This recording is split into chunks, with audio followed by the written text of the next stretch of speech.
Hey guys, this is Gabby from The Savvy Professor, and in today's video we are going to talk about the difference between iShares versus Vanguard. Watch till the end to know the final verdict on which is better. But first, let's start with the differences. So the main difference between them is the index they track. The iShares exchange-traded fund from Blackrock tries to mimic the MSCI World Index, which includes shares from developed markets but not emerging markets. On the other hand, the Vanguard exchange-traded fund tries to replicate the FTSE All-World Index, which tends to include emerging markets. Therefore, the Vanguard ETF has more shares due to the inclusion of emerging markets. Size of the portfolio.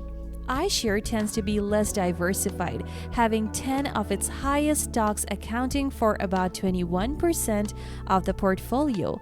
On the other hand, Vanguard's 10 highest stocks accounts for about 17.5% of its portfolio.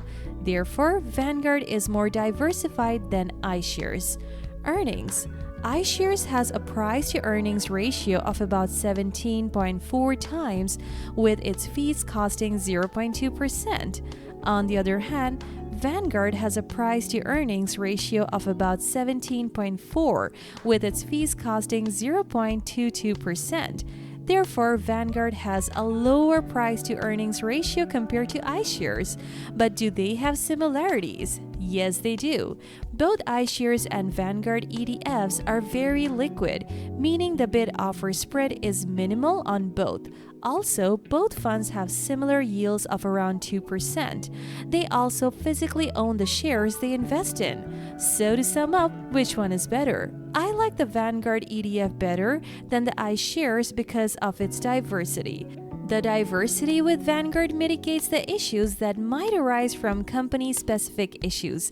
I also find the Vanguard ETF to be very efficient with a very low expense ratio of 0.03%.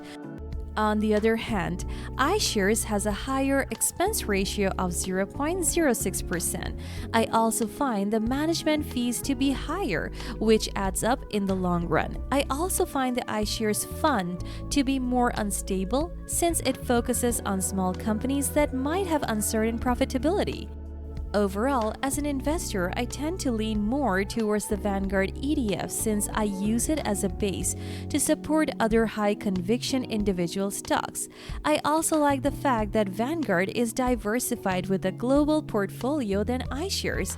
The diversification of Vanguard also cushions me in case some individual companies become unstable. Thanks for watching!